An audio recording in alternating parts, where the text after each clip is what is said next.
Jovan, Buha! Buha! Yo, yo, I'm Jovan Buha, NBA reporter and analyst for Buha's Block, and welcome to another live show. On today's episode, we are going to be wrapping a bow on the 2025-26 season. We are going to be grading JJ Redick, Luka Doncic, LeBron James, and Austin Reaves, and then I will be doing an episode later in the week grading the rest of the supporting cast and also determining whether each player should be back or not next season, whether they fit with the vision of the Lakers roster. But to break down the big kahunas here with JJ, LeBron, Luka, and Austin, I think of no one better than now 8-time guest, 9-time guest, I don't know, I'm losing track, Khobi Price of the California Post, Lakers beat writer, was around the team all season, traveling on the road, and I think has the best insight here of anybody to talk about all this. So, Khobi, man, how are you doing today? I appreciate the kind words. I'm good. I'm fired up. It's not because I had coffee today. Actually, I have barely had coffee since the season ended. I'm just fired up. Excited to be back on. Oh, yeah. I'm just fully addicted to coffee, caffeine. I go through, like, I keep amping it up now. I got, for those who are into cold brew and stuff, I got the Busy brand cold brew that I buy at the market. It's like 300 milligrams of caffeine per 8 ounces, and I'm just going through like 2 or 3 glasses of that every day. So I'm ready to go. I just had my coffee like 20 minutes ago. Already off the rails here with Kevin Cambridge saying, Come on, man. The hilarious thing is you guys just don't look alike. You do not look alike. I've been on his show. I was a guest on his show. We're getting all right. Yeah, let's get this out the way early. Come on, yeah. All right, now we're gonna get to brass tacks here. So you did your end of season grades already for the California Post, so that is out, and I'm sure people that are listening right now have already read that. But I want to give you an opportunity to talk it out with me, and let's start with Luka. I think Luka is the most interesting name here, right? And I think he was the driving force of a lot of LA's success this season. And so pulling up his numbers here, I mean, I would say statistically, this was arguably the second best season of his career. I would say 2023-24 was clearly the best season of his career, and that was the year that he made the NBA Finals. But this year, 33.5 points per game, second most of his career, 7.7 rebounds, 8.3 assists, 1.6 steals, shot 48% overall, 37% on nearly 11 three-point attempts per game, got to the free throw line 10.1 times per game, shot 78% at the line. And you look at the advanced metrics, he was right up there with his best numbers. So what is your season grade for Luka? Obviously, we're unable to grade the playoffs for him, which is unfortunate. I do want to make that distinction with JJ, LeBron, and Austin, like how you would grade their playoffs versus the regular season, and then we can combine that into like a bigger grade. But with Luka, what's your grade for Luka on the season? Yeah, I mean, it's funny. Like, I did do this for the California Post, so a lot of it I'm going to, at least for these guys, I feel pretty good. That's true. I feel pretty good about this grade, but I gave Luka an A, and that was all encompassing. So when I did for the California Post, it was all encompassing, regular season and playoffs, and I think Luka deserved an A. I mean, in my view, he reestablished himself. I think most people still knew he was a top player in the league, but after last season, NBA is quick. If you don't perform one season, you can be forgotten. I thought he reestablished himself as a premier player in the league. And look, it's not just me feeling this way. First team All-NBA. He was on all 100 ballots, 91 first place votes, 9 second place votes. Led the league in scoring for the second time in 3 seasons. He missed a lot of time, including the last 5 games. A decent amount of time, maybe not a lot, but including the last 5 games of regular season. But the driving force, like you said, behind the Lakers winning 53 games, going 53-29. Their best record, they had the better winning percentage the year that they won the title, but their best record in over 15 years or in 15 years. To me, across the board, it's an A. And the only thing that really prevented it from being an A plus Like if I was grading the entire league, to me, in terms of like the stars, because I think that's also important to point out, at least for me, when you're grading players, it's based off of your production, sure, but also expectations. And to me, Luka he helped the Lakers exceed the expectations that most people had for them. And he even exceeded the external expectations on him as well. So the only thing that prevented it from being an A+ was the fact that he played 64 regular season games and didn't play in the playoffs. Don't want to penalize a guy too much for legitimate injuries, but when you're talking about that's 20% of the season or nearly 20% of the season plus the playoffs, it's hard for me to give you the extra plus, but an A is where I came in.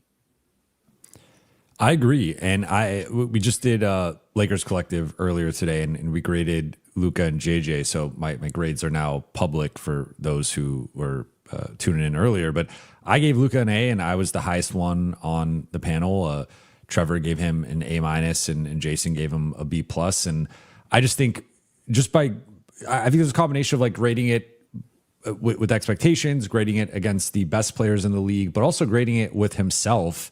And Luka being 26, right, and being about to be in his prime, turned 27 a little bit ago, but like 26 for this was his age 26 season. He was 26 for most of the season. He's about to hit his prime, and he just had the second best season of his career statistically, and picked up where he left off that 2024 season, and even I would say like the beginning of the 2024-25 season before he got injured, and then when he got traded and went to the Lakers, and it was just working his way back from injury, being in a new system, and wasn't a roster that was optimized for him. By the end of the season, the Lakers barely had 6 guys that were capable of playing in that Minnesota series. So it's like, I think that there was a lot of things that went against him that last season. This season, especially with that March run, like winning 2 Player of the Month awards, and to me, like unequivocally was a top 4 player in the NBA, and that was reflected by the MVP voting and the first team All-NBA voting. But he was the only guy of those 4 to win 2 Western Conference Player of the Months, and it was a unique situation where all 4 of those guys were all in the West. All 4 of the top consensus players in MVP candidates were in the same conference. So you could directly compare those guys against each other month to month. And that was reflected to some degree with the Player of the Month voting. And Luka was the only one of those guys to win 2. And that isn't to say necessarily that he's better than those guys or he had a better season than those guys. But I think in many ways he was on par with those guys and was on par or better than them for stretches. And like each guy kind of, Jokic had a really strong start. Then he had the December injury. Then he was out for a bit, and I don't think he was quite the same. Shea was pretty steady for the entire season. I think that's ultimately why he won MVP. And then Wemby had a good start to the season, but he had some injury stuff, and then he had a great close to the season. In the final 3 months, he was just a monster, and we've seen what he's become in the playoffs as well. So like each guy has their case, but I think Luka was right there in that conversation.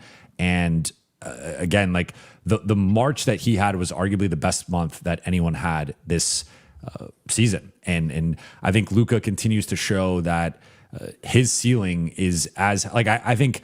When we see what Wemby did against the Thunder in Game 1 of the Western Conference Finals, that probably is the highest ceiling anybody has in the league, just because of the defensive impact of he could put 40 points on you and get a bunch of assists and dominate the glass and dominate the defensive end. That Jokic, Shea, and Luka just don't have anywhere close to the same defensive ceiling as Wemby, right? But from an offensive perspective, I think Luka has the high, even compared to Jokic, who I think is, you guys know my affinity for Jokic, but it's like Luka can reach when the step back's falling and he's making these shots. There's just no way to guard him, and then you factor in the passing, and it's just at an entirely different level. So I think he had a really special season. Like if I had to nitpick, I think some of the lows in December and February were a little bit lower than you want from a top 5 player.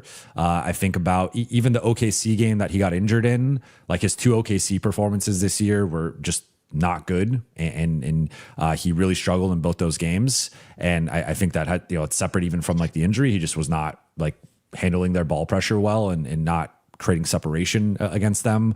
So there's certainly some things that we can nitpick. Obviously, with the December situation, there was the birth of his daughter, and then we later found out some of the context with that. So I do give him some grace with everything he had to deal with in December. But I would say like there were times where the turnovers are a little bit too high, the shot selection, the shot volume, the inefficiency, and that to me is what drops this from an A+ to an A. I also think probably was at more of an A- before the March stretch, and then that was like an A++ stretch that pushed it up to an A for me. But I think A or A- to me is right there with like the an appropriate grade.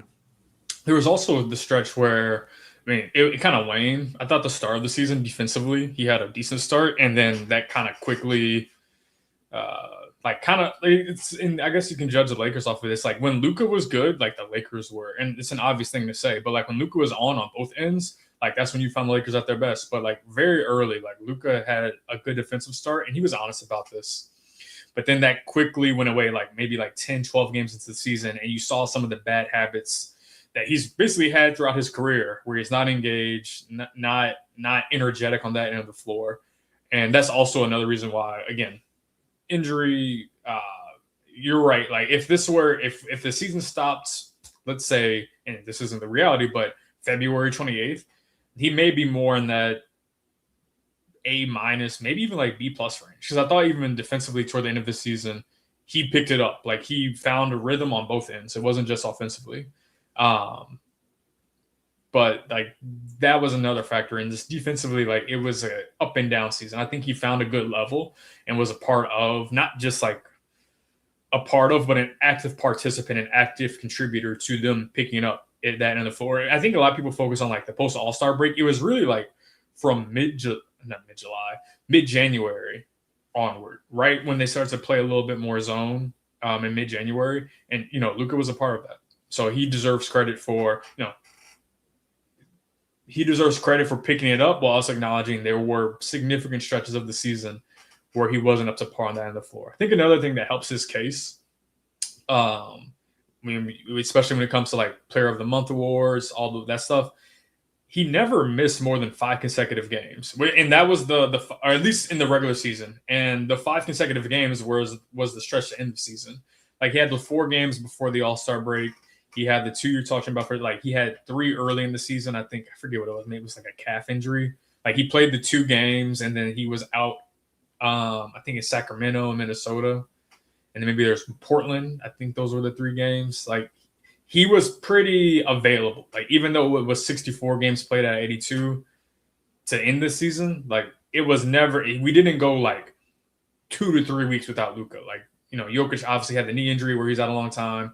Like he was pretty available consistently throughout the season, or at least didn't miss long stretches of the season, which I think is also important. Yeah, I agree. I think in general, like I would like to see the games played totals be a little bit higher moving forward for him. Since his rookie season, he's only reached 70 games once, and I think that's something that. And look, a couple of these seasons, like you have 2020, that was a COVID season. So I think he played 61 of 75 potential games. 2021 was a 72 game season. He played 66 of 72. So some of these numbers are a bit deflated by the COVID circumstances, but even going post that, like 2022, 65 of 82, 2023, 66 of 82, 2024, 70, last year, 50, this year, 64. With a couple of those, we'll say 66 with the, missing a couple games for his daughter's birth. Like, I would like to see those numbers creep up into the low to mid 70s, or at least have a couple seasons here over the next few years where he's in that 70 to 75 games played range. But I'm not. Some people are I don't really hold injuries against guys. Like I don't think that. I thought he was in great shape, obviously, going into the season. I think he maintained it for the most part for the season. And like, I don't really view that as something to knock against him. If anything, I think we could look at the minutes that he had to play in March as a potential thing that led to him, eventually aggravating that hamstring injury. And the fact that I think he and Austin both had to carry an unsustainable load in terms of being consistently in the high 30s, if not even in the low 40s on a lot of nights from a minutes perspective. So I think that's partly coaching decisions. That's partly roster depth and all that. So I don't really hold that against him. I don't look at the shape he was in this year as like some knock or some reason why he dealt with injuries. Also, yeah, I would give him an A on the season. I think he delivered. To your point, this was a season that built upon last season. He was better than he was last season. And to your earlier point, like we saw, Luka was that dude, and he could go toe to toe with Jokic or Wemby. We didn't see him go toe to toe with Shea in those couple matchups, but like that aside, I mean, there's so many games where he went up against superstars and was the best player on the floor, and so many nights where he carried the Lakers offense.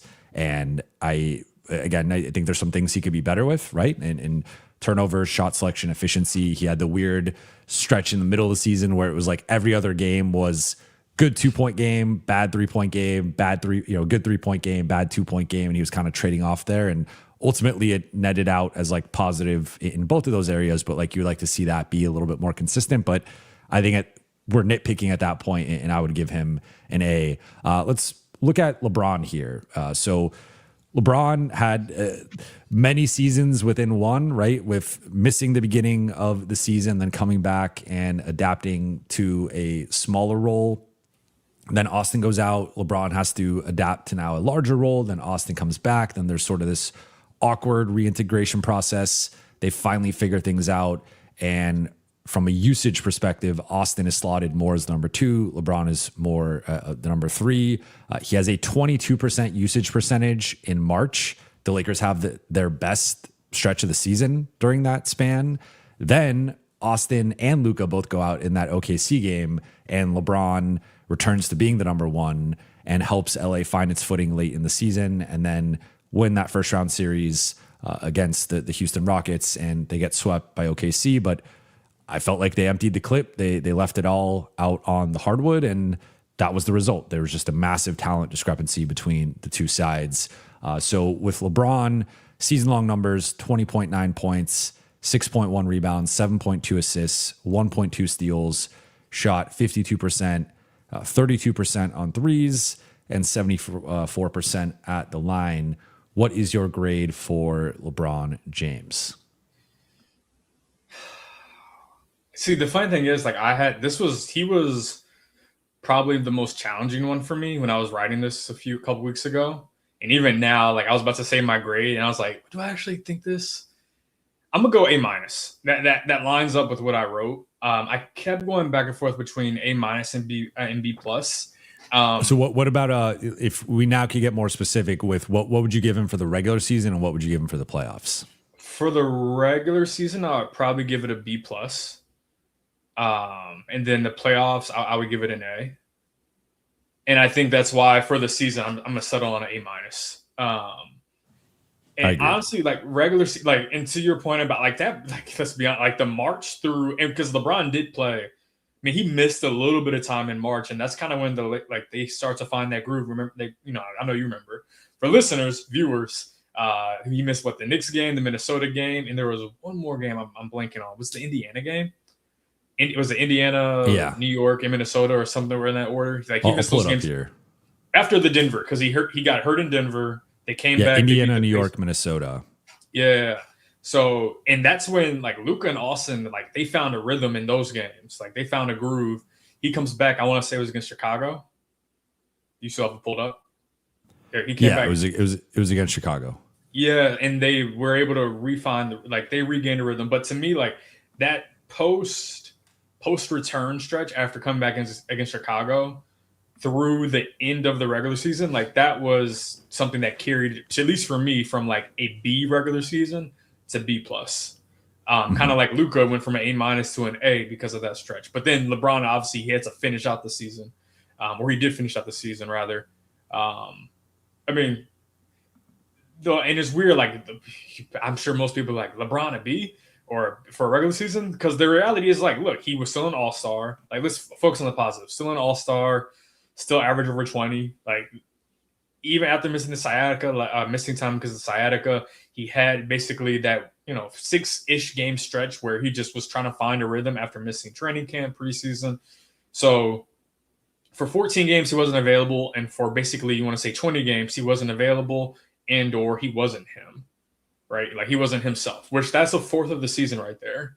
Like, so it's just, even if you're performing at peak level, the value you can bring over an 82 game season is already diminished because you only have 60-ish games to do so. The context of some of what he was playing through, like in terms of as soon as he returns and gets back right, like he's back right, kind of around that Philly game, Austin goes out. So now the context, to your point earlier, kind of changes of like, all right, like Luka and Austin have been leading this. LeBron, you'll be third fiddle. All right, now we need you to be second fiddle because Austin's about to miss basically a month and a half. Austin comes back, Luka gets hurt going into All-Star break.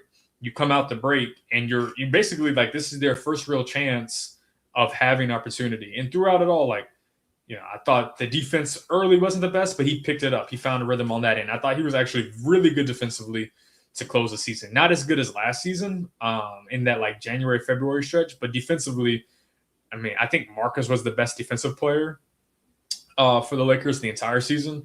There were stretches where I thought LeBron was really good on that end of the floor. Not like all defense level, but like really good. I'm kind of going back and forth between like positives and not as positives. Like the 3-point shooting never coming around in like a really sustainable way after we've seen like really strong 3-point shooting seasons from him was, that hurts just because, if you're not going to be on the ball as much, you need that spacing element. You need that 3-point threat. And he just didn't find a rhythm, one of his worst 3-point shooting seasons in a while. But the playoffs, I mean, to be able to, and even it wasn't the most efficient most efficient playoff run for him. There were some high turnover games, but to take back the number one option while Austin's out, and even when Austin came back initially, to lead the Lakers through a playoff series victory over the Rockets, who yes were shorthanded, but that was the Lakers' first playoff series win since 2023. Like to get them to that place and. Yeah, you run out of gas, or not even run out of gas. You just run to a better team, and like the reality is, they may have been a better team even if the Lakers had Luka. You don't have Luka; they're obviously the better team, which we saw play out in real time. But in the totality, like what LeBron was able to do, like you factor in the age, the years in the league. Like some of also we talk about expectations. He was making $52.6 million. You wanted like all NBA caliber play from a player making that much money the entire season. But when you factor in some of the context of missing the start because of injury, the changing context of the team, like to me that was again borderline B+, A-. I give him an A- when you consider leading the team to a playoff series win. We're in agreement. I wish we disagreed a little bit more to start this, but I would agree to echo what you said earlier. I would give him an A for the playoffs and probably a B+ for the regular season. I think there's been a little bit of revisionist history as to like the first half of his regular season where I think had a much better second half of the season, including, of course, like the end to the regular season plus the playoffs, where I think some people have retroactively been like, oh, well, he could have done that all season, or he if he was in the number one role or even like the number two role, clear cut all year. Like I think we did see that there was a bit of a battle with Father Time at the start of the season, and I think it did hurt him not having his normal offseason routine, not having training camp, not having the preseason, especially you factoring in his age plus the sciatica, like that's naturally going to take a little bit of time to get into a rhythm, which I think we saw to start the season. But I don't want to get too much into like the Austin LeBron conversation, but I do think there is something to like, at least in the regular season, I think it might be better for him to conserve some energy offensively and be more of that like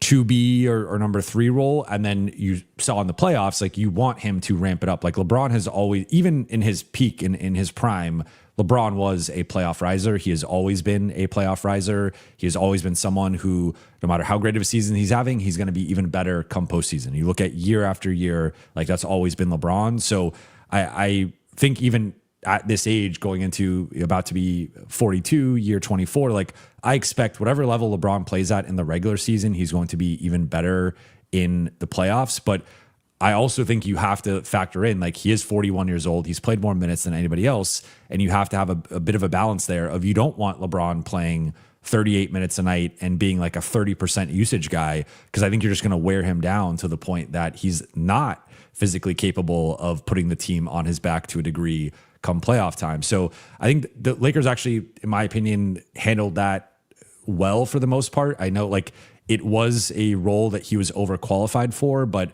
I think having like the big picture in mind, I do wonder if they played him more, or if he had a larger role from like a usage perspective, how much he still would have had left in the tank, because I just think he's at a different point of his career physically, like, to some degree. With all that said, he was an all-star this year. I think clearly in a peak sense, like when LeBron was at his best, he looked like still in that top 10 conversation. And you could still say, like, arguably in the totality of the playoffs, he has been a top 10 performer in this entire postseason. So his ceiling is still ridiculously high. And he was coming off a year last year where 6th in MVP voting, 6th in All NBA. Like, he was coming off a season where by most metrics or by most measures, like, he was a top 10 guy still. Was not quite to that level this year, but part of that, I think, again, was due to some degree of aging and injury, and also the Lakers trying to protect his health and just energy for deeper into the season. But to your point as well, like, I would say if we want to nitpick here a little bit, I think the 3-point shot not being there is something that the Lakers and LeBron desperately need to come back. Like, last 2 seasons, he was a 40+% catch and shoot guy. This season, that dropped into the low 30s. Like you said, if he's playing off of the ball, whether that's as a catch and shoot guy or a pick and pop threat, and he is going to be playing off the ball because Luka is going to be the lead usage guy, the Lakers need him to shoot the ball better, and he just needs to be at a higher level from deep. I would say the handle, like, one play that really stuck out with me was like the play against Philly where he gets Joel Embiid on an island and like backs him out and starts to take him off the dribble in isolation, and just like mishandles the ball and ends up turning the ball over against Embiid. And to me, it was just a little bit symbolic of like the handle has not been as tight. And that's another thing for me where for the people that want him to like handle the ball more from the perimeter or be more of a perimeter creator, like, I just don't think, like, even when Austin and Luka were out, the Lakers were still having Marcus and Luke handle the ball more and be those initiators into getting LeBron the ball, because I just think his ability to handle ball pressure is not the same even compared to last season. So I would say those 2 areas, the shot, the ball handling, and to some degree the rebounding. The rebounding was not the same this year. Those would be the 3 areas I would look at where, to me, there was some clear slippage. But for him to be putting up 20, 6 and 7 in the regular season on good efficiency, then to ramp that up, I have it here with the playoffs. Let's pull up his playoff averages. Playoff averages were 23 points per game, 7 rebounds, 7 assists, 46% shooting, 33% on threes. So like not the most efficient, but still like he was awesome in the playoffs. And I just think what this dude is doing, like we're also grading, if we're grading this relative to his age, then I mean, it's an A+++, like keep going with the pluses. But you also mentioned the contract, like he was paid the 12th most money this season of anybody. And right there alongside like Karl Anthony Towns, Kawhi Leonard, Cade Cunningham, Jaylen Brown, Devin Booker. So, I mean, he's getting paid like an all-NBA third team guy. And I don't think he was quite up to that level. That's where I ding it to an A-. But I mean, it's hard to realistically ask more of a guy that's 41 years old. Like we continue to hold LeBron to this like insane standard that like realistically, I mean, what he's giving you is just incredible for a guy with his age and his mileage. Yeah, I'm actually glad you brought up the handle part. There were a lot. I mean, you brought up that specific play against Philly. There were a lot of moments where you could see him like trying to tap in. It wasn't just the handle. Sometimes it would be jumps, leaps, where he would try to tap into something that was there even last season, and it just wasn't there. Whether it was the handle, whether it was leaping ability, like we saw that at various points throughout the season. And that doesn't mean that he wasn't great. Like he had very great segments of the season. He was very good in the playoffs. Like, but there were just moments where you can see it again, like to your point about Father Time, like in real time, like, oh, this would have been a stronger drive or more fluid. Like some of the fluidity in his game wasn't there like it was last season. And maybe, you don't like maybe some of that has to do with rhythm. I think there is a concentration thing. Like it's physically taxing. And I think sometimes like this undervalued, especially when you're talking about like primary ball handlers who shoot 20 times a game and pass as much and dribble a bunch. Like, yes, I know that like what's the heliocentric ball can be criticized and critiqued, understandably so. That's also a very physically demanding style just to dribble, shoot. What did JJ have the quote? Pass, dribble, shoot. Yeah. To do that things. So the three important things, but to do that every possession is tiring. So you can see and it takes some mental focus and physical, I guess, the physical readiness to do that possession after possession. So we could see in moments where LeBron, like you said, was having to do more. It wouldn't come from the perimeter. Like honestly, toward like as the season progressed, he became very post-up oriented.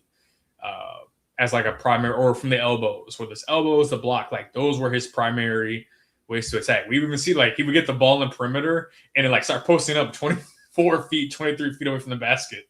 Like that, and that was just seemingly a more comfortable spot for him to be in, as opposed to 25 feet out and having to initiate a pick and roll and trying to navigate around a big man or whoever it was. But yeah, as soon as he could get to the post up, it was post up time. Yeah, which is totally like I think understandable. There is a blueprint there with his post up ability, the bully ball. Like I think about even if the Lakers were healthy in that OKC series, I think a big entry point into OKC's defense would have still been LeBron attacking out of the post. And I think with more offensive attention to Luka and Austin and like kind of that balancing the floor offensively a bit, that would have allowed LeBron to eat and have better spacing even more. But yeah, I mean, I think he still has a ton of utility. I mean, again, all-star level player.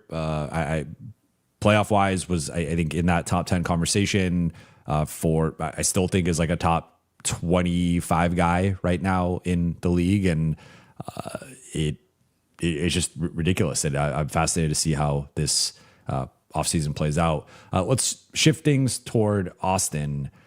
So Austin Reaves, pulling up his numbers here. This season, 23 points, 4.7 rebounds, 5.5 assists, 49% shooting, 36% shooting on threes, a career high 7.3 free throw attempts per game, shot 87% at the line. So this was a career year for Austin, career highs in points, right there with assists, career highs in rebounds, career high in usage, and really stepped up between being the number 2 or number 3, depending on the night, depending on the availability. Was even the number 1 on some nights. Like I think about early in the season, the game in Sacramento, he drops 51. The game in Minnesota, 28 and 16, game-winning shot over DiVincenzo and Gobert. So I would also say with Austin, there was a bit of a split, like pre-calf injury, post-calf injury. Pre-calf injury, he was averaging, I think, 27 points per game and was looking like a clear all-star. A lot of people were talking about him as like a second or third team All-NBA guy. Post-calf, I don't think he ever quite got back to the same level. Did have some big games in March, and I think started to progressively look better against OKC in that second round series. Games 2 to games 4 averaged 25 points and 7 assists on 51% shooting, 39% at the line. So what's your grade for Austin on the season? I guess we could distill it down to regular season grade and postseason grade. Yeah, I mean, in the totality, I would give Austin an A. And even amongst all the grades I gave for players, coaches, JJ, like Austin was the one player who I was contemplating strongly, like giving an A+ to. You're right. I mean, I have it pulled up right here. Like pre-calf injury, Austin, and I think it's 21 games. You might 27.8 points, 50% shooting, 37% on threes, 6.7 assists, 5.5 rebounds. Lakers went 15-6 in those games. Now, obviously, post calf injury, after coming back wasn't the same. Like in a lot of those 21 games context, LeBron missed a lot of those games as well. So there's more opportunity for Austin to operate on the ball. Luka missed time. There was, off the top of my head, at least 3 games that Luka missed in that stretch. Maybe a couple. No, actually more than a couple. At least 5 games in that stretch that Luka missed. That I think Austin played in all 5 of those games, if I recall correctly, or maybe 4. So all that to say, like there was a lot more opportunity for Austin to just thrive as an individual and showcase his full skill set offensively. Post calf injury, you kind of judge it differently because you do have Luka and LeBron both healthy and available. Really post All-Star break when I really think about his post calf injury, because even the first 4 games that he was back, Austin wasn't starting. He was coming off the bench. Minutes look different, but really I'm judging that post All-Star break, and he was still really good. Still really good as the team figured out the hierarchy, as they figured out the system, like as they adapted to the reality of having those 3 guys available really for the first time, in a real way, right? Because first, early, I mentioned earlier, LeBron wasn't right. Then Austin gets hurt almost instantly. Then Luka gets hurt around the same time Austin comes back. So it was really post All-Star break, but even then he was really good. Again, career high in scoring. I know, missed the last few games of the regular season, first few games of the playoffs, but came back. Obviously there were moments you could tell he wasn't sharp, and I know the OKC series was I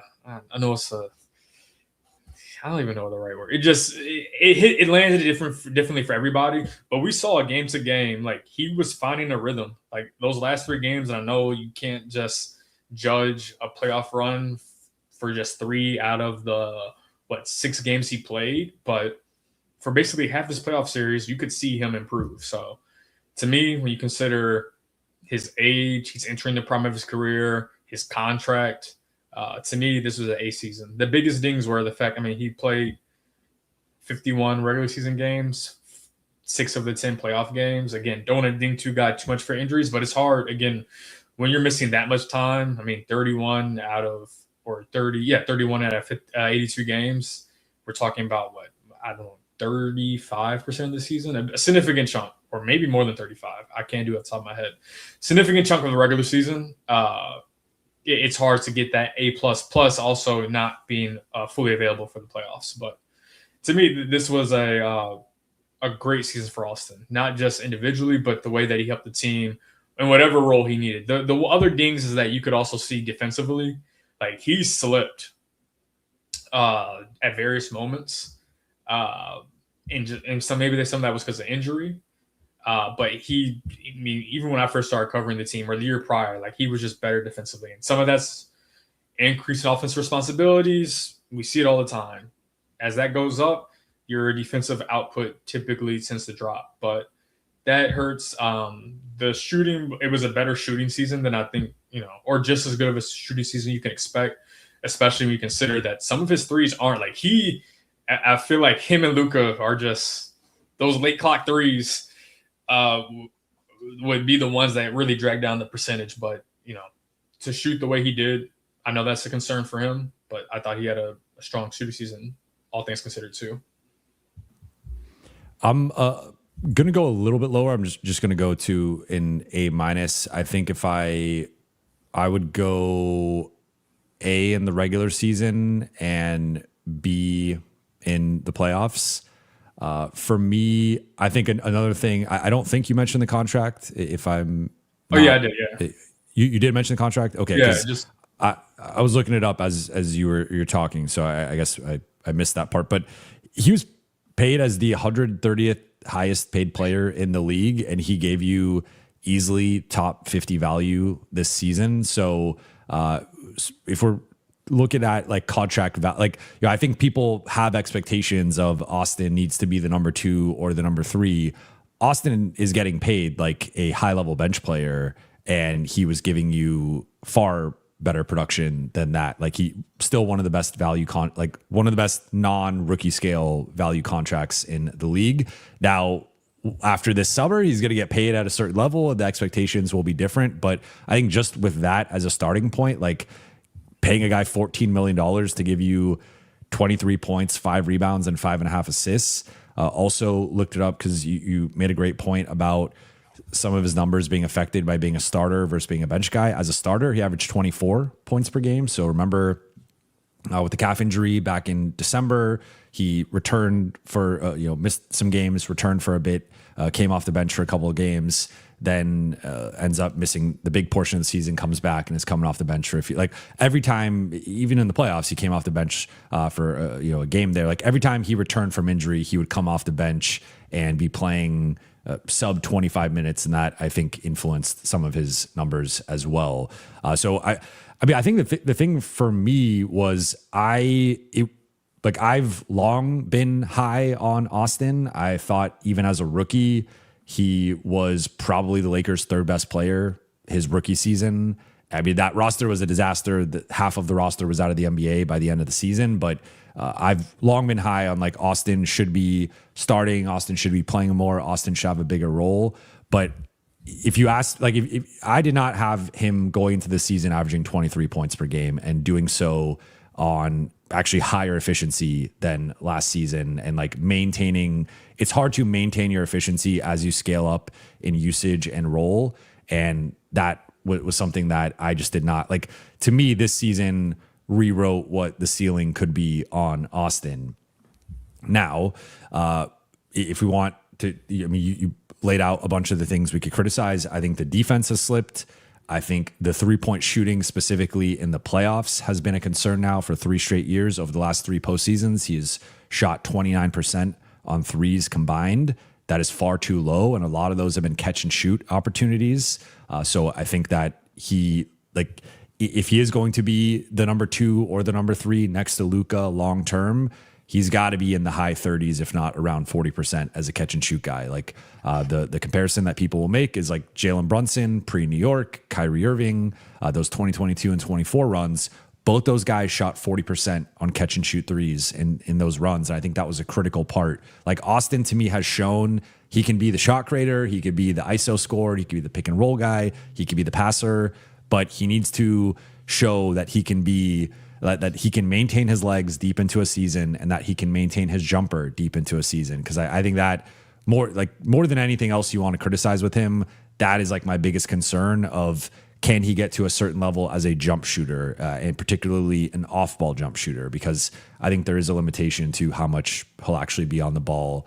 If the Lakers are healthy, there's a limitation in the future to how much he'll actually be on the ball. I do view him more as a number 3 than a number 2. I think the optimal build would be Luka plus another star plus Austin. Like if we're projecting out moving forward. Now, in the regular season, maybe you can get away with him being a number 2 and the Lakers were a top 10 offense, and then maybe shift him into a smaller role come playoff time, and LeBron for the time being can be that number 2. But I think for the regular season, I don't see how you can go any lower than an A. Like I said earlier with Luka, I'm going to say the same thing with Austin, and I'll say the same thing with LeBron. Like I'm not going to hold injuries against the guy because I don't think these guys aren't like trying to get injured or whatever. So I'm gonna grade the games that they played in. Now with Austin, you could say like he's had some health stuff these last last year he played 73 games, but earlier in the season or earlier in his career, 61, 64. Now that first season, he wasn't a full-time rotation guy every night. He had some DNP CDs. So that muddies that a little bit. But I do think there's been an element of like him wearing down progressively throughout the season that does concern me. That would be like that coupled with the shooting would be the 2 biggest concerns I have with his fit long-term here in LA. I think this is also to that point, 2 points you made about the shooting. And it was weird because it was so like for this season, he shot 40. I had it pulled up 40%, 40.4% on catch and shoot threes during the regular season. And that lined up. But last year was 39. I think the year before maybe was, I'm going through it, I had it pulled up, 37 or 36 and a half. And then the year before that was also like at 40%. So we have evidence of him being a strong catch and shoot guy during the regular season. Now, to your point, that's a carryover to the playoffs. Now, we have seen this year and even last year, he went into the playoff. Well, this year he went to the playoffs coming off off an injury. Last year, he got hurt in the playoffs with the toe. Factoring that in, turnovers were a concern. Now, granted, at least what you're playing against OKC, some of that's just the byproduct of that's what OKC does to an extent. I think also in that game for us specifically, like Austin was pressing. I mean, understandably so. Like there was a desperation factor. Now so to me, like some of those turnovers were more so I want to keep our season alive so badly rather than like I'm just gonna make a bad decision. Did that though in that April 2nd game. He also like I mean that's a fair. I think another thing would just be his limitation against some of the most athletic, like whether it's OKC, San Antonio. He only played San Antonio one game, but some of the Lakers' worst performances against the athletic teams, like I think there was a correlation where Austin also struggled. Yeah, and not just athletic teams are just the best teams, like just the best teams. Even I think this was the Detroit game. Especially at least the start, I felt like Detroit, if I'm remembering correctly, wasn't the best performance from him either. So we've seen this. Houston, a couple of games in Houston. Yeah, and even Christmas, he actually had a better. Like I think he had 12 points to the beginning of the second quarter. I thought was because I rewatched that game in preparation for the playoff series. I thought he actually looked the best of the big three against Houston, like early, and then he tweaked the calf, and then ended up, he didn't return for the second half, and was out for a while after that. But yeah, I think we're to agree. Like relative to expectations and relative to his contract, I think it's a home run. But he's about to be paid like a number 3 option or even a number 2 option, and then I think we do start to judge it through a more critical lens moving forward. 100%. And I think another important factor, at least when it comes to like, especially like Austin and Luka, but this game applies to LeBron, the load that, and we heard JJ talk about this throughout the season, like the load that Luka and Austin had to carry early, and then sometimes periodically throughout the season, just as, LeBron was ramping himself back up. I think that also played a factor into some of the physical stuff. But that's something that has to be figured out, because if you're going to be paid like a second or third option, like you have to be able to sustain that level of play. Like we've seen Luka do it throughout his career. Obviously, we've seen LeBron do it and then raise his level during the playoffs. We've seen Austin play well in the playoffs. Obviously, some of that was early in his career when his role, I know you talked about on your show, when he was a 4th option or even a 5th option, depending on how you want to judge it. He has to show, and he's going to get paid regardless. But can you do it? Can you sustain that playoff workload? Then also raise your level in the play, or during the regular season, sustain that workload, and then raise in the playoffs when the team needs you the most. And I think the other thing that I kind of wish I made this point earlier, but with the whole backdrop to this conversation, but I put like these 4 guys are the key to the Lakers season, in my opinion. And I assume you would agree, but like the success that the Lakers had, being a top 4 seed, winning more games than they won last year, making the second round of the playoffs, like I put 90+%, 95% of all of these success and like holding, like the Lakers won a lot of games in the regular season due to the greatness of their best players, plus the coaching of JJ. Like I think to LeBron's point on the Mind the Game pod, like the Lakers were not going, player for player with the best teams in the league. Like the reason why so many people were low on the Lakers, the reason why so many people picked the Lakers to be a play-in team was because if we're objectively looking at the roster, like they have a lot of guys that are slotted in spots that they should not be slotted in on a true contender. So I think the fact that this group won as many games as they won despite the injuries and had the success of winning a first-round series despite being without Luka and without Austin for most of it,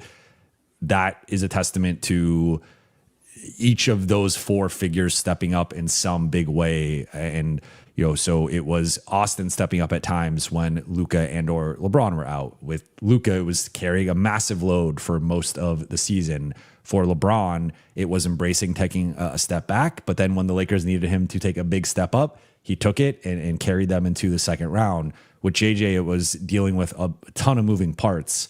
and injuries and lineup stuff and politics and not having the best defensive personnel and trying to figure out ways to coach that up. And then coaching hell of a series in the first round against Ime Udoka and the Rockets. Like, I just think for me, spoiler, but all 4 guys are getting A- or better. And the reason is because I think they pretty much maximized the ceiling of this group for this season. Like, I think this was at best a second round team. And that's what, like, and with Luka, I think it's a more competitive second round showing. And, maybe they push OKC to 5 or 6 games, but this was the ceiling of this roster. Like, this was at best, in my opinion, second round roster. And they won just about as many games as realistically possible for this group in the regular season, especially factoring in the injuries. They kind of maximized their ceiling, I would say, in the playoffs. And like, so if we're saying like through the lens of the roster limitations and just the limitations of the group, they maximize things. Like, I think there is credit to be given. I think there are some positive grades to be given. And to me, it's these 4 guys. 100%. I mean, from my grades, they're the only ones who got A's or A- and better. Only ones in the group, or amongst all the players and JJ, throwing JJ in there. The only ones. So, I mean, I remember I said this, I don't think you were in the room at the time, but I said, this season, during the preseason, I said, this season's going to go either one of 2 ways. And I thought it was going to be the extremes. Either they're going to have, like, maximize this group, or this is going to be a bunch that goes wrong, and they're going to win, like, 39, 38 or fewer games. Like, they're either going to win 38 or fewer or 52 and more. And their preseason over-under was 46.5. They easily went over that. 53 wins, 4 seed in the West. Regular season wise, they did that with their big, like on paper. Let's say I came back from the future and we're having this conversation on October 1st. I tell you the Lakers are going to make the second round of the playoffs and win 53 games. I would assume you would assume that like all 3 of the big 3 played like 70 plus games and were like reasonably healthy. Not that they missed the combined 70 games between those 3. Like, that fact alone to me, I mean, based on their performance, like, this could have been a 58 win team if those guys are each play like 10 more games, right? Like, that was within the realm of possibility. So I don't think that they are a 50, and I don't think this roster is a 58 win roster, but like, they certainly overachieved relative to the absence of their best players, I think, and the quality of the roster. Like, I think this could have been a 53 win team if everyone was healthy, like on paper. But if you tell me that those 3 are missing 70 games or 65, whatever it ended up being, that's a pretty big loss to overcome. And they easily cleared that 47 mark. Yeah, no, 100%. I mean, it's not just also that you said what the combined missed number of games was, 70, 71? Something like that. I could pull it up here. Yeah, I mean, I haven't pulled up at least player by player. Like, it's not just like one guy. Like that's like all one guy. Like 18 on Luka, 22 by LeBron. It was 71. 71? Okay, and yeah, 31 it was by Austin. 18 Luka, 31 Austin, 22 LeBron. Yeah, so it was like they all missed, like Austin. LeBron missed a quarter of the season basically. Austin missed 35%. Like, they all missed significant time, and some of that was also, it wasn't also like they missed all that time together. Like, I don't have it pulled up as how many games all 3 of them were not just available, but how many games. Like, to me, they weren't all available and in their right rhythm, or like in the right rhythm until post All-Star break. And at that point, you're talking about maybe 25 games, 27 games left in the season. Like, your sample is getting smaller. So, I mean, the fact that they started the season was at 15-4, where LeBron only played, I think, 4 of those games or 5 of those games, is a huge credit to JJ and his staff. It's a huge credit to Luka and Austin. The fact that they were able to, Austin, like we saw it, that when Austin wasn't available, they just missed a huge, they were missing a significant part of their offense in terms of downhill force, driving. The fact that LeBron and Luka rather were able to sustain the Lakers where they were at, from that mid-December through, you might as well say mid-December through mid-February, Were they able to just stay in the range that they were at? And I know they dipped. They had their, they dipped, but they also had decent moments. That's a credit to LeBron, Luka, and JJ. And the fact that they were all kind of able to figure out for that month and change as a credit to all of them. So, yeah, I mean, outside of, to your point, outside of just being healthier, I don't know realistically how they could have won. I mean, we're talking like close to 60 games. And if unless the guys are just healthier, and that's just hard to ask. I mean, the only critique could be, could you have found, I mean, I don't even know if that's fair. Could you have found that right hierarchy in the offense and within the team earlier? But I don't know if that's fair either, because you need to actually practice and play and these sorts of things to like find that sort of rhythm, find that sort of continuity. And you could say, well, they had that time together last season. Well, this team was significantly different enough from last season's team, just roster wise. Bringing in DeAndre, bringing in Marcus, bringing in Jake, a lot less Vando, at least by a per game basis. Like that there were significant changes just to the outside of the roster, which I know you'll get into with your own grades. But bringing in Luke Kennard midseason, trading Gabe, like there was enough changes around them that it's hard to find that rhythm. Then we had one, so we'll add in. Rip Van Winkle asked, "Are they grading Pelinka?" I wasn't planning on it, but we could throw in a Pelinka grade to close out here. So let's touch on JJ. And then we'll do Rob in the front office quickly, and then we'll get out of here. So what's your grade for JJ on the season? I mean, I think we kind of spoiled that. It sounds like it's at least an A-, but what'd you give JJ? Yeah, I gave JJ an A. All kind of what I said, to manage the season the way he did. Again, are there things I thought JJ and his staff could have been better at? Sure. Like, there are adjustments, whether it's the playoffs or the regular season, that I thought they could have implemented better.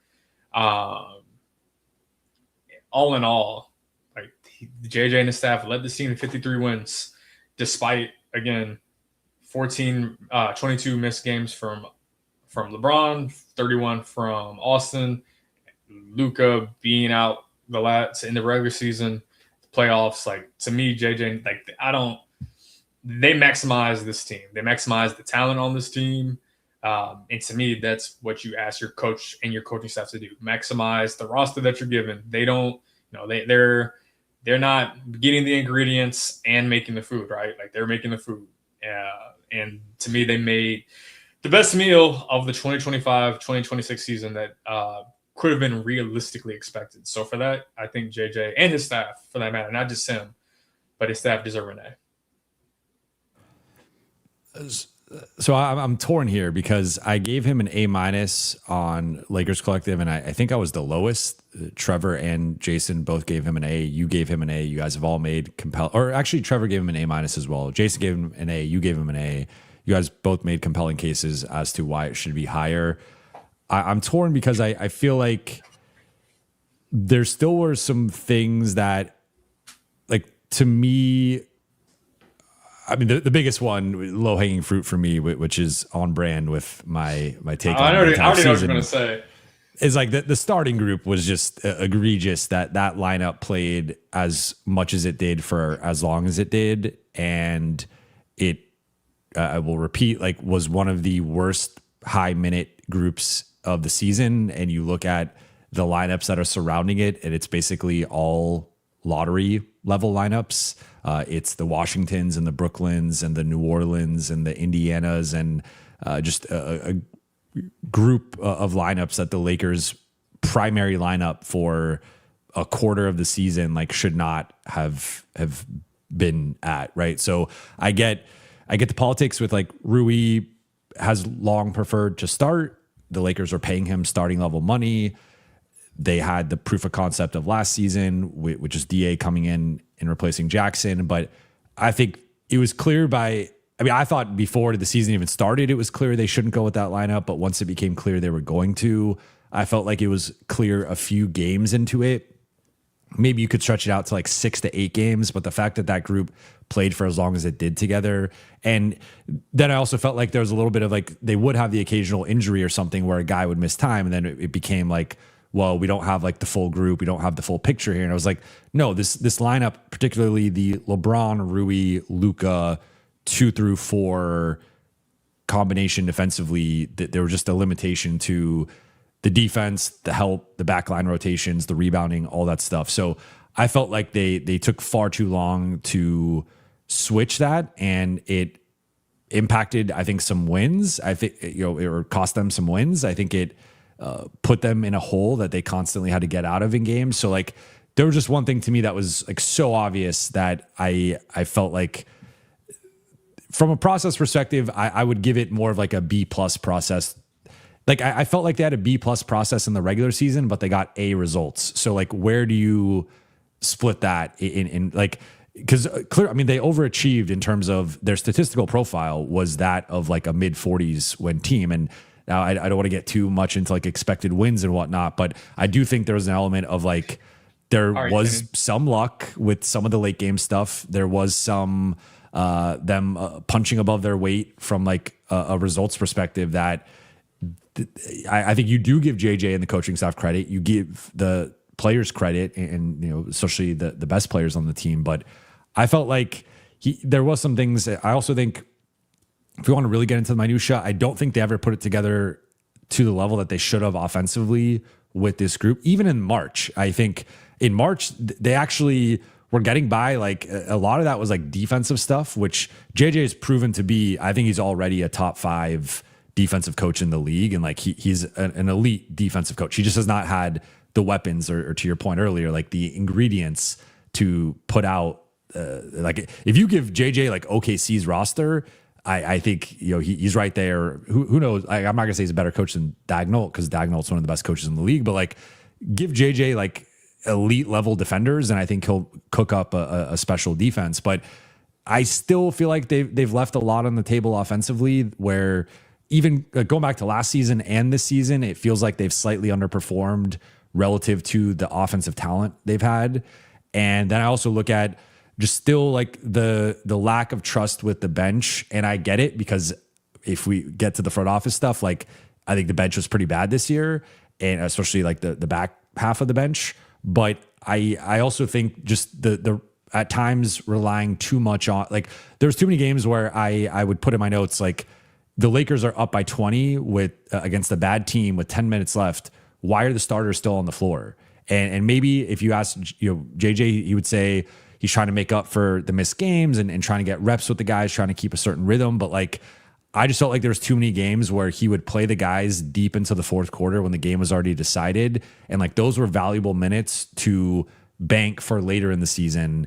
And having Luka and Austin be consistently high 30s minute guys, I just think eventually, I don't want to say that's the primary reason they got injured, but I do think that was a contributing factor to some degree to their late season injuries. Like in the chat, people started calling him JJ Thibodeau, and like I don't think he's quite at Tibbs level, but like I think there is an element of that, and I think it was a little bit too much like relying on those guys to such a degree that I think he needed to scale it back. And also, some minor nitpick could just be like developing the young guys. I think Adu should have played more.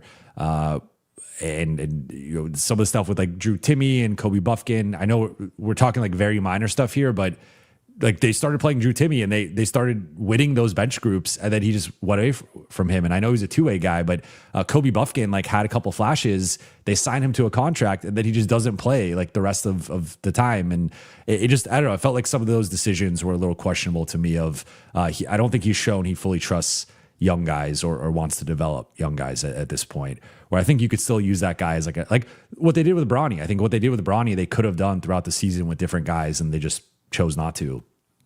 So I would go A-, but I know that all said, I'm very high on JJ. I made this point on Lakers Collective. I think he's going to be a consensus top 5 coach within the next 2 years in the league. I think he's shown to be an elite defensive tactician.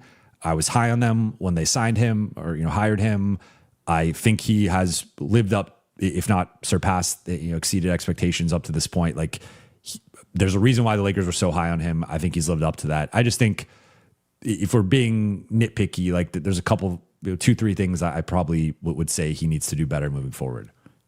Yeah, no, I'm actually in agreement with a lot of what you said. Maybe not to the same extent.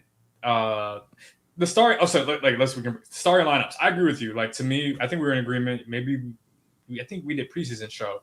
Like the starting lineup should have been from the start of the season what the starting lineup wound up being when everyone was healthy.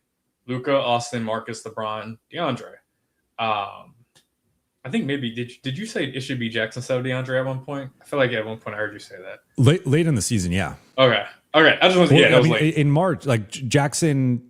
There was a stretch where Jackson was outplaying him where I may be a little too quick with some of the starting thing, but like with DA, like, I mean, spoiler alert for the DA grade, DA lost me in late December. Like I just how low the floor was with him. I think we saw that in the OKC series again. Like I don't know. I think like Jackson had his flaws but even, I mean, which center had the best game of the OKC series? That was clearly Jackson in Game 4. So, I mean, I understood politically why DA was going to start, but I thought Jackson definitely outplayed him how many games did he close over him down the second half of the season? Like there was more than double-digit games he closed over DA. So I think it was more of a conversation than it should have been, but politically it was never going to go.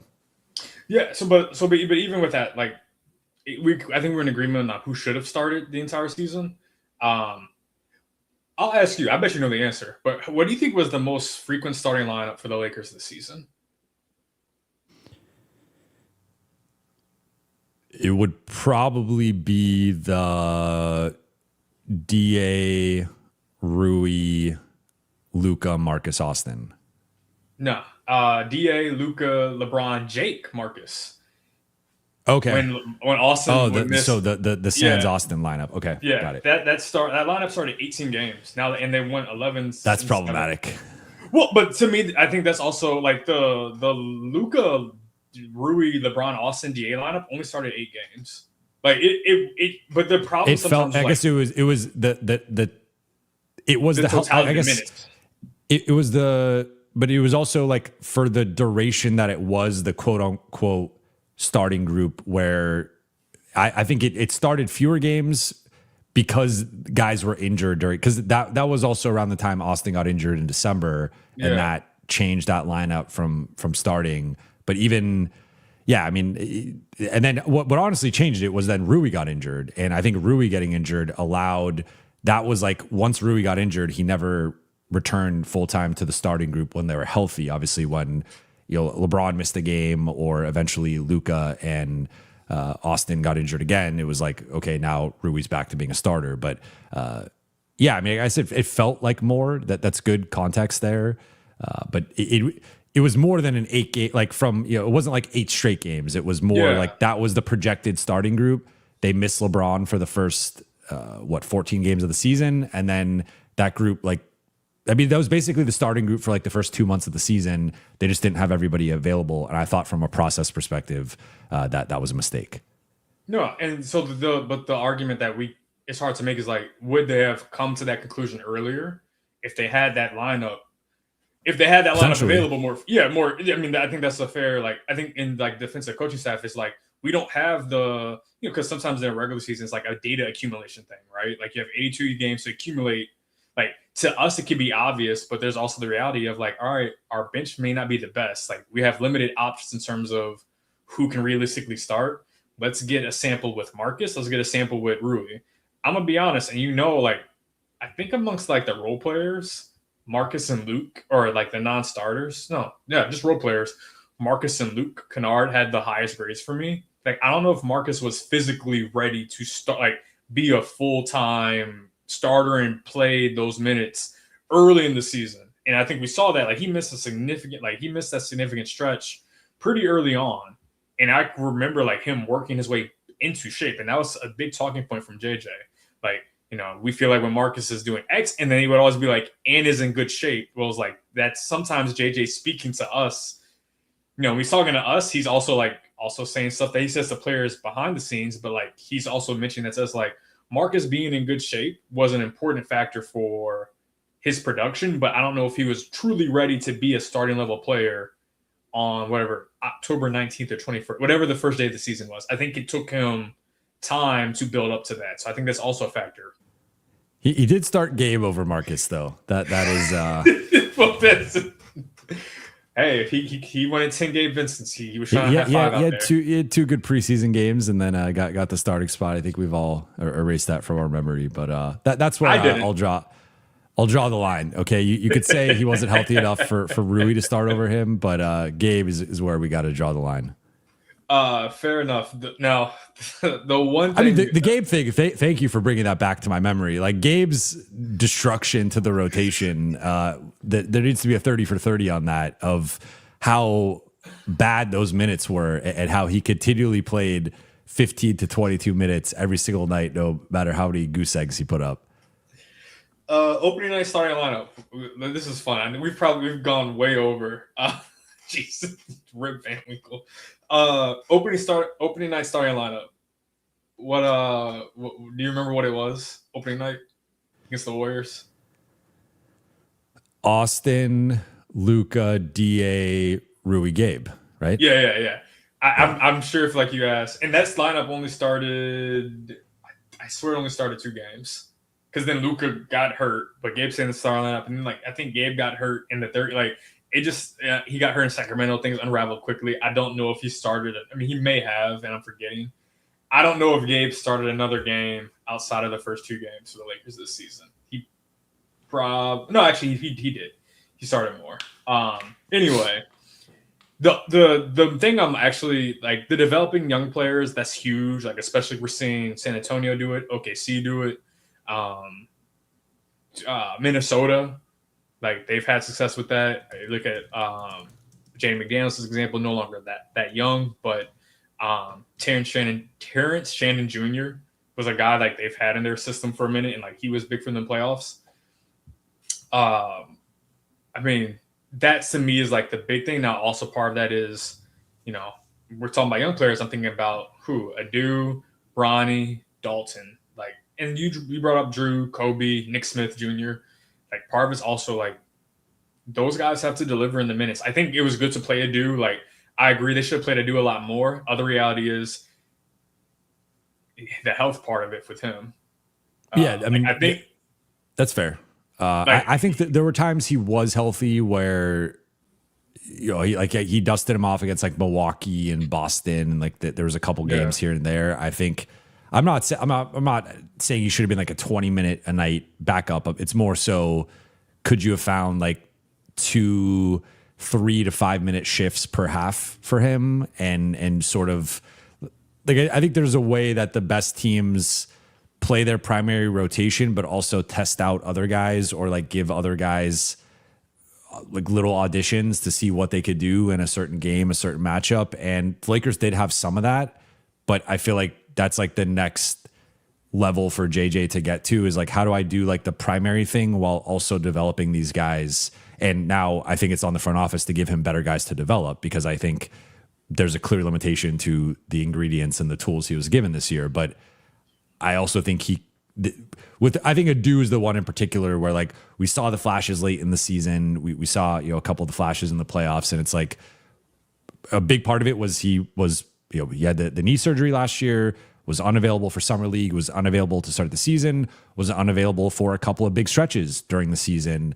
But during the parts he was available and was crushing it for South Bay, I just feel like he could have played in 5 to 10 more games and could have had overall 50 to 75 more total minutes like on film that we could evaluate compared to what he did. So it's a very minor nitpick there, but it is something that I think moving forward, like the Lakers need to figure out, how can we have like our primary rotation, primary game plan, but also be finding ways to like sprinkle in some of the young guys to just like, that's how you see a guy pop and just help their development. No, I completely agree. I think the other part of that is that I think because the Lakers were without their primary game plan, or like their primary guys for so much of October through February, it really put a lot of pressure on we have to like this post All-Star break has to be about figuring X, Y, and Z out, because we don't have they almost ran out of time to develop young guys. Like they don't have time for to be patient, because they spent so much time trying to stay afloat, and now it's about this is go time. and this happens, but it would be nice to like have all your main players available and as healthy as possible the first 20 I know as much as possible obviously, but like at least to start the season you play 20 games and then you can kind of sprinkle in like, all right, we've established a baseline of X, let's here's a little bit more playing time. We're going to not replace someone in rotation, we're going to expand the rotation from 9 guys to 10 or 11. Now we can get a 10 minutes here, we can get Bronny 8 minutes here, we can save Austin 3 minutes tonight, we can do X. Like, to me, that's, to your point, that's how you can do it. The problem for them is that they didn't really have that luxury until it was almost, I don't want to say it was too late, but their focus became something else. I also consider Jake, at least this past year, a young guy, and he was a player who 23, yeah, 23, year 4, right, year 4, like played all 82. The minutes may have fluctuated at various points throughout the season. Obviously, the last 2 games of the playoffs, not in rotation, but like he got all the opportunity in the world. And like, I know a lot of your viewers, listeners, like to the point where they're like, why would they continue to do this? Well, they let him play through mistakes. They let him play through all of it. And I think like to their credit, like they took a young guy, obviously not a guy they drafted, but like there was a young guy they found, they believed in, they signed him to a guaranteed 2-year contract, and they let him play like every night through the good and the bad. So I think there is it's pretty wild. He was the only guy on the roster that played more than 72 games. And the Lakers only had 2 guys play 70 games. That was Jake and DA. Yeah. So to the point about developing, I think we've even Dalton last year, like there's a willingness to let young guys play, but some of it's also within the context of where's the team at. And the last thing I want to touch on that you touched on, to me, is the biggest thing.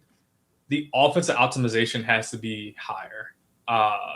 This team was true, and I know again, health, availability, all of that context. This team, if you keep LeBron, if you bring Austin back, you have Luka, you have a decent offensive cast around them. They're too offensively talented to finish anywhere, at least in my eyes, below 5th in offense for a full season. Like that scheme, that's counter. Like there's a lot that goes into that. You need them to be healthy and available and playing at their level, yes. But like offense optimization is like the top line. Like yes, just to be better defensively. Someone that's just having better defensive players, playing better defensive players. If you can have a available and like develop, if you can, there are ways you can. Obviously, JJ shown, you said it. He can scheme up a good defense, have the buy-in early and consistently. But yeah. Offense optimization, like to me, because we've seen it, like it's there early and then it kind of trails during the season and then may spike at the end. But to me, that's like the number one like thing for him and his coaching staff to work to figure out. For some quick perspective with that, they had the 3rd best offense in the NBA with Luka on the floor. They had a 119.4 offensive rating, which would be right there behind Denver and Boston. Outside of that, they did not have another. I mean, that's just going specifically offensive rating with a specific player on the floor. But then it's a drop off to Luke at 118.1, which would be equivalent to the 7th best offense in the league. And then everybody else is under 118. And then you're now getting into like borderline top 10. So basically, with Luka on, they were an incredible offense, like right there behind the 2 best offenses in the league.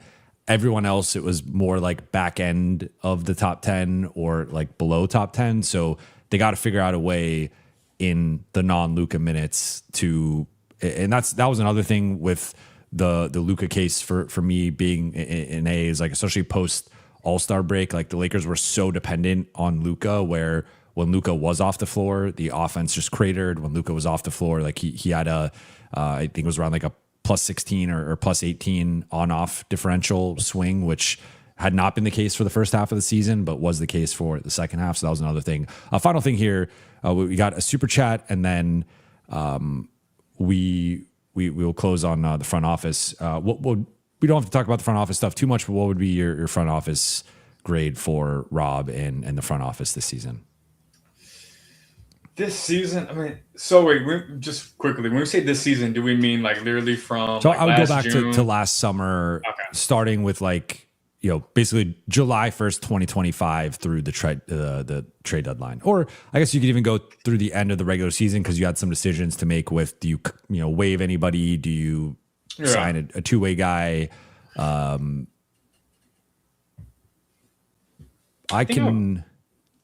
go ahead. I probably give it. I feel like I'm being too positive. I was gonna say A-. That's what I put in my story. I still feel good about that because, Marcus, DeAndre, and Jake, to varying degrees, were positive signings for the team. Now, I think Marcus was the biggest positive of that group. I would love to hear your reaction or hear the viewers, listeners' arguments between who was better this season between DeAndre and Jake. For the totality of the season, it was DA. Yeah, I'm in agreement, but I don't. I would love that. So I'm honestly curious because I don't know who most people would say. I agree. I have DA having the better season, and then the trade of Gabe for Luke, I think, was a positive at the deadline. Now, there's also the reality of, because we're going from what you said, July to the end of regular season, Jordan Goodwin, waiving him to open up the spot for Marcus, or essentially open up the waiving, who was it? It was Jordan and Shake Milton to open up the roster spot for Marcus and also another roster spot, or just also the cap flexibility.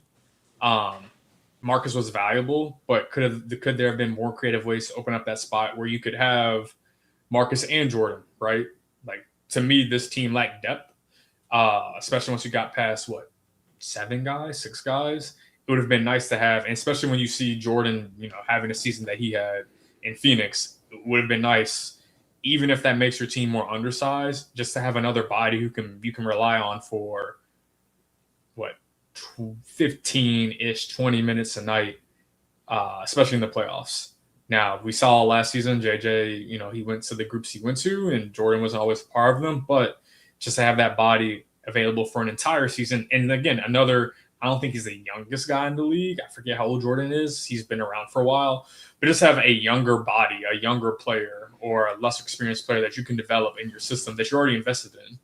I thought there could have been more creativity on the front office side of keep a player that we've developed and that we value, while also adding to it, not taking away, right? Sometimes it can be too much give and take. Well, you can add on top of what you have. That's how you build rosters over the course of multiple transaction cycles. It's not just trade a good player for a good player. It's trade a draft pick for a good player. Now we're adding a good player to a team with good players. I think there could be, and maybe this offseason will be that. I think getting Luke in is a helpful player that is a good fit around Luka. I think they've added a guy or two each transactional cycle, or for the past couple. Can you build on that? But I think, to me, that was one of the biggest things. But I think all in all, they added 4 players, right? This since last July, who I think tangibly helped this team, and they lost. I said Jordan, DFS. Well, so that's the funny thing about. I just mean from yeah, he obviously was not. He dealt with injury stuff. He was. That was the right move, and that's actually going to be one of the positives when I lay out my case for my grade. But I think just input output, they lost. If you're just looking at the rotation, I guess if you are preserving last year's rotation in time with the current state of each player versus the current state of this year's roster, I would say it was you lost 2 rotation guys, you replaced them with 4, so that's a net 2. Right. And to me, and that's why you get an A-. Anything below that, I could see an argument for a B+, but to have that kind of trade-off, that's helpful. So yeah, that's where I sit. And then but if you look at it not bringing back DFS and then replacing him with who you did, that was an obvious net benefit, just because we saw what happened with DFS. And again, I was very happy. DFS was great in the locker room, great to talk to. You were around him last season. Naked. wait, you gotta provide the context of that quote. You have to provide. You can't just drop that quote Oh my gosh. He was talking about playing with Luka. He got butt naked Yes. wide open. Okay. All right. Oh man. Nah. Anyway, we're just gonna even the context you provided did not help. You're just terrible. He got good shots. He got good wide open shots with yeah, he got anyway. Great guy to cover. Just yes, like ultimate like time out. Wait, this guy's name is Drake with the Batman profile picture. Those are like my two favorite things. So this is you're in the right you're in the right chat. You're in the right show. Oh my goodness. I got a Batman right above me, behind me. Oh, I didn't even notice that. Good stuff. But yeah, that's why I give. Yeah, me too. But yes, all that to say, A- for Rob in the front office from last season or beginning of last season to this season. Jeez, man. Okay, so I'll go quickly here because I'm gonna pretty much echo everything you said. I would give them a B, and I'm gonna be a little harsher just because I think the back end of this roster has been an utter disaster for going on 5 years, really going back to that 2021-22 season. And I think like the Lakers have been building rosters where you basically need the top 9 or 10 guys to remain healthy. And once you start getting past that, even then, I think it's often been like, the sixth man is like a guy who should be an eighth man. The seventh man is a guy who should be a ninth man. Guys are often slotted 1 to 2 spots above where they should be. Starters are really high level bench guys that they're forcing into starting roles. I think that's been an issue post title defense season. This has been a major issue where I truly think if you went in totality and just looked at spots 10 to 15 on every team in the league over the last 5 years and aggregated it together, I think the Lakers have been a bottom 10, if not close to bottom 5, 10 to 15 spot on the roster for years. Like it's been a real issue where they keep recycling vet minimum guys or like low upside young players that it's a real problem that I think, and they have had some bad injury luck and some injury issues over the last few years where they start to run into that. Oh, now we have to play this guy who probably shouldn't be playing on a team that is trying to win a championship or be like a 50s plus win team.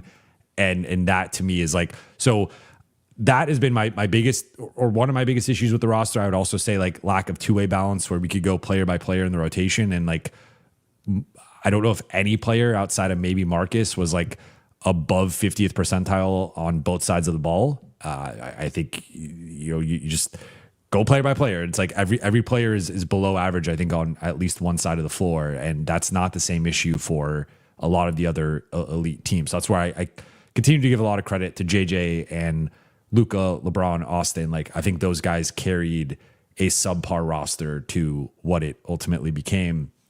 To your point, clear wins were DFS, understanding the medical situation with him and knowing that it was going to be a gamble to re-sign him based on his age, based on what was going on with his ankles. They passed on that. I think some of the two-way stuff, like Nick Smith Jr. helped them win a couple games. Drew Timme helped them win a couple games. Developing Bronny late in the season. That would be it with some of like the young guys, I guess. Moving up to get a do. I think moving up to get a do was good. Luke Kennard trade was huge, right? Getting off of Gabe, actually investing draft capital. They put a second round pick on the table. They've been reluctant to get off guys.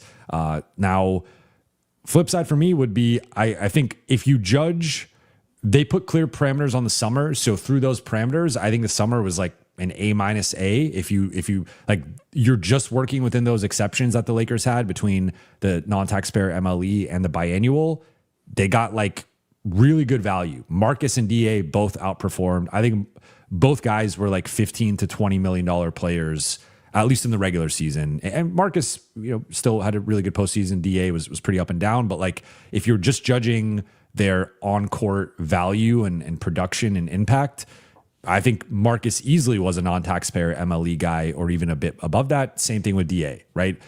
So they got those guys doubling their contract value. And Jake, I think, largely lived up to around his contract, had a really rough close to the season, but Jake through like February, I think was easily a $6 million player. And then his shot like fell off, Grand Canyon style.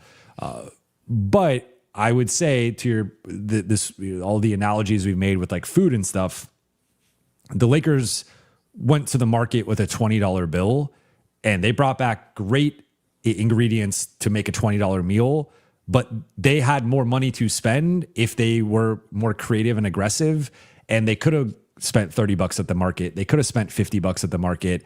They chose to spend $20 at the market for a future meal, and they're put it, this summer or even in the future. And my only thing with that was like, I don't agree with the notion that like they had to put these self-imposed constraints on this roster. Like that was something they chose to do. Really, if you just look at the moves in a vacuum, like they basically implied they thought this was a transition year. This was a gap year. This was not a year where they were truly going to contend. This was not a year that they went all in. It was about this summer or even next summer. And so through that lens, part of me is like, you didn't I think you maximize, like the coaches and the players maximized everything they were given in terms of the tools. I don't think the front office maximized everything this roster could have been, whether it was getting off of Gabe's contract in the summer, getting off of Maxi Kleber's contract, getting off of Dalton's contract. You could have traded Dalton into a team that had an open roster spot and opened that extra spot for Jordan Goodwin. Like that's something that I think people gloss over. Like Dalton still had a little bit of value last offseason. And theoretically, the Lakers could have been like, well, let's see what he could do. But it was pretty clear Dalton was on the outs with the rotation with JJ and just was not going to pop in LA. So I just think they did not do anything close to maximizing the roster in the summer. In the season, like they could have traded a first. They chose not to. They could have been more aggressive trying to make a win now move. They chose not to.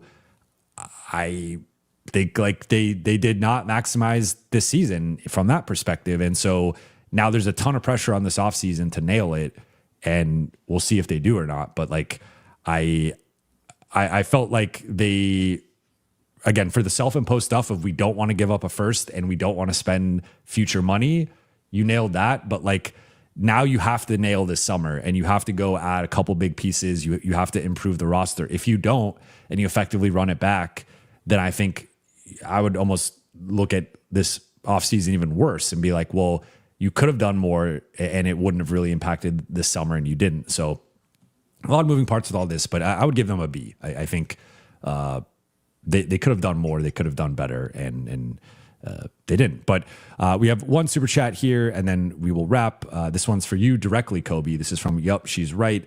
Says Khobi talked about what LeBron couldn't do, i.e. dribble wise, but AR and Luka were 10 times worse and 2 times younger. Why evaluate him over Luka and AR when they were injured when we needed them the most? Well, Khobi talked about why he couldn't dribble, but wait, 10 times. So I think she followed up and she said, with my super chat, I'm talking about AR and Luka being worse with dribbling and turnovers than LeBron. Oh, okay. I was about to say I thought okay. I don't. So you're saying basically you're critical of LeBron's ball handling when Austin and Luka, that was even more of a weakness for them, and they're younger than LeBron, and then they also were injured at the end of the season.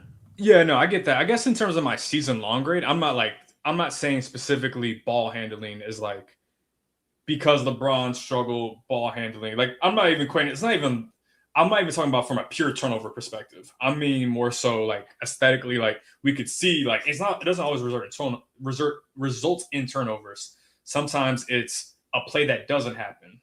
To your point, that's a play that doesn't happen. He's not able to hit the next gear on a drive because he can't get the handle right, which the right spot is to bring it back out. But that was more so a comment on like aesthetically, but also production wise that you could just see a slippage in the capability, I guess. Like Luka and Austin's turnovers were problematic at times, but at the same time, like it's kind of funny how this has happened. We've kind of just accepted the fact that if you're a primary or even a secondary ball handler, you're going to have a lot of turnovers. And for most of the season, like I guess most of the season he wasn't, but I guess most of his season he was. Like LeBron, part of having a lower usage is you don't have the same, like your turnovers kind of hit harder, right? if you're a lower usage player, your turnovers are louder, or they're just a bigger part of your. They're just louder. I think that's the best way to say it. Yeah, from that standpoint, like the expectations again. Also, the grade or evaluation of LeBron is also considering or factoring the fact that yes, there's a context of he was 41 for most of the season, or for maybe half of the season. And he's in year 23. He's also was paid again. He was paid $52.6 million. So at least from that standpoint, the expectations of a $52.6 million player is just higher than a $13.9 million player, which is what Austin made. I don't know. I think most people know, but don't kind of forget, LeBron was making more money this season than Luka did. And I think it's easy to say that Luka outperformed his contract and LeBron underperformed his contract. Just going strictly by that. So I think there's, again, like with LeBron is kind of tricky because there is the salary component of like what you expect from a player in his position, but there's also the reality of, well, he is in year 23 and 41. So that's why. But that specific dribbling wasn't really so much part of the grade. That was more so like an eye test thing, a critique, or an observation, but not so much a part of the grade. I mean, to be clear and to be fair, like I think we both criticized like Luka and Austin's turnovers were definitely issues against more athletic and better defenses. I think for all three of them, there were times where the turnovers were too high or they didn't each individually handle ball pressure well. What I will note with the perimeter scoring stuff here, and there are different ways or different metrics to look at in terms of or what categories you kind of judge as like ball handling or shot creation from the perimeter, but I'll just keep it very simple with two things here: pick and roll ball handling and ISO scoring. So in the regular season, Luka ranked in the 89.6th percentile as a pick and roll scorer. Austin was at 81.2%. So both of those elite marks. Austin a little bit below Luka.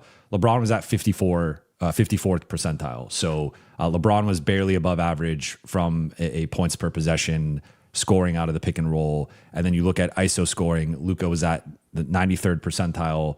Austin was at just under 85th percentile. LeBron was at 59th. So like there was a gap there. Now, obviously that's regular season. We could go into some of the playoff stuff. It's a very small sample size, but I think LeBron fared better in both of those regards in the playoffs. And I think more so as like an ISO guy than like a pick and roll guy. But I would say that there was a bit of clear slippage there just in terms of his efficiency and ability to create separation, create his shot, at least in the regular season. In the playoffs, again, we talked about he's a playoff riser. He can take on more usage. He can do more in the playoffs. And like, he's still probably a top 10 player in the league in like a playoff context. But I think for the 82 game grind and like who was more efficient from the perimeter, creating shots for the offense, those are just a couple metrics in terms of pick and roll efficiency and ISO efficiency that clearly like Luka was the best in both regards. Austin was a little bit worse than him. And then there was a bit of a drop off there to LeBron. But obviously LeBron is like a post up threat.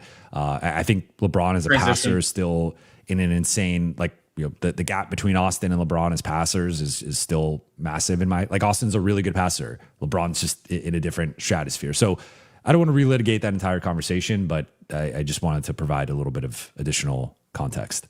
In transition too with LeBron, like he remains a top in transition. I mean, second leading, it was Maxey first, then LeBron second in transition points this season, which is just absurd. And then final one here from J Rod, I think for Super Chat, is it worth going after Dort or Wallace if OKC loses and offer OKC picks, but also roster flexibility, or should we just get Keon, Trent Jr., Grimes, or Goodwin?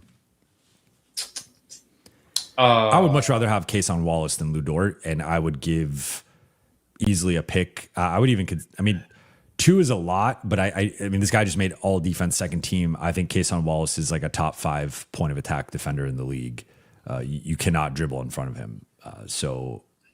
And I think he's developed, like he's shot the ball well against the Lakers, shot the ball well against the Spurs. He's had multi 3-point games. I think he's gotten better as attacking closeouts, getting to the rim. I think he can do a little bit more than OKC allows him to do. So I would rank I would probably rank this Wallace, Dort, Grimes, Goodwin, Keon, Trent Jr. I think there's a Trent Jr. to me is the worst defender here by like a decent margin. No, I agree. I mean, to me, Wallace would be number one in terms of preference. I'm a big case on Wallace guy. I was when he was drafted. Like I think not to basically say what you said, but I think there's so much more he can do that he just isn't able to do, or he just doesn't do because of the role he plays for his current team, plays for the Thunder, which is a luxury that the Lakers should aspire to have. When you know, part of success in the NBA is you have guys outperforming their role and their contract. Like that's part of what you want as a team, right? So if you can get Kason, then that's ideal. Dort, if you asked me this midseason, I probably would have been like, yes, Dort would be number two. I'm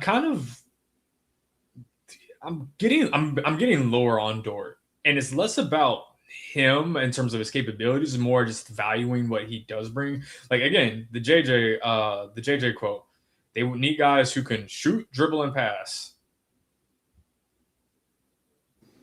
He can inconsistently do one of those. Yeah, like that's where it's just kind of like, I mean, he can provide all defense level play, and shoot, you know, pretty well, but inconsistently. I probably would want Wallace, then Grimes, then Goodwin, then Dort. Just also considering what it would cost to get Dort. Like I guess I'm also factoring that in. Like having Dort on the roster is great, but is it going to cost you $15 million? Is it going to cost you? Well, it depends what they do. If it's team option or if he, like if it's the team option and you're trading for him, they could decline it. He could be a free agent. You could sign him. But right. I'm with you. I'm lower on Dort. I think he's the guy that's the most expendable there. Especially, it's interesting that J-Rod mentions Wallace here because I don't think this is actually a Wallace versus Dort conversation. It's more of a Dort versus Hartenstein. And between the two, I think we've seen in this series, Hartenstein to me is more indispensable to what OKC does and their identity. The too big look, but they could also go with just him if Chet, he hasn't had the best series against the Spurs. Dort is the one where when he's raining in threes, which he does against the Lakers, he's got the magnet ball against the Lakers, although not really in the second round. It looks great, and he is an all defense level defender. It's just, I think when you have Wallace and Caruso and AJ Mitchell and J-Dub when he's healthy, you have guys who can mix and match different perimeter assignments and have far more utility offensively. That to me, it's like, I think Dort is so limited offensively that it sort of offsets how great he can be on the defensive end. Yeah. It's an interesting thought. Yeah. When I saw Wallace, I was like, if I'm OKC, like to me, Wallace is, that's actually a fun, like ranking OKC by their players by who's the most valuable, not most valuable, who's most integral to their team beyond this season. Like if they're like, obviously Shea's number one, unless you have a controversial take. Who's more valuable, Chet or J-Dub? That's tough because I would have said Chet before this series, but he's had such a rough series, which sometimes though when a player is having a rough series, it does show you like the value to the system of like Chet just has to be better moving forward, right? And if Chet isn't better, then that's a different conversation in terms of potentially moving off of him. But like they've gotten, I mean, they won 64 games and J-Dub missed 49 games. So Chet, Shea obviously was a huge part of that, but like Chet did more, AJ Mitchell did more. They had different guys step up.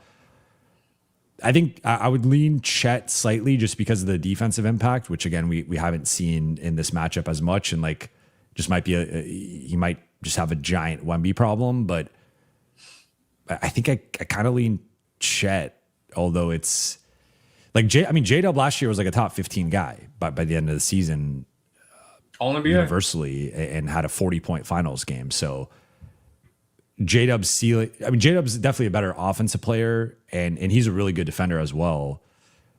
I just think bigs that can do what Chet can do in terms of spacing the floor, being a roller, cutter, dive guy, then the defensive versatility. Like, I don't know. It's a good problem to have, I will say, to be picking between those two guys.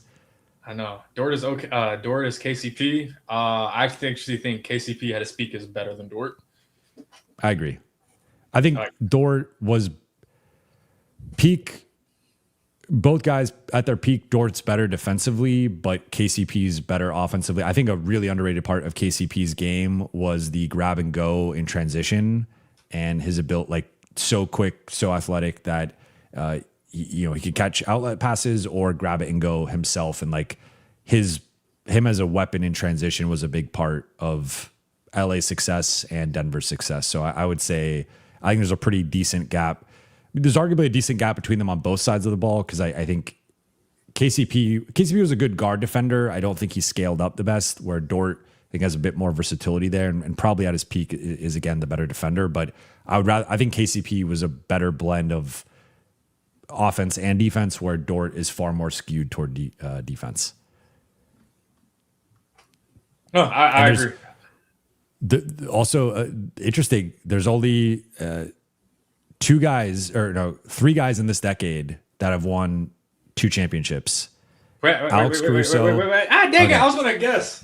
I mean, Caruso, KCP. You said it was 3 guys. 3 guys who have won 2 championships this decade.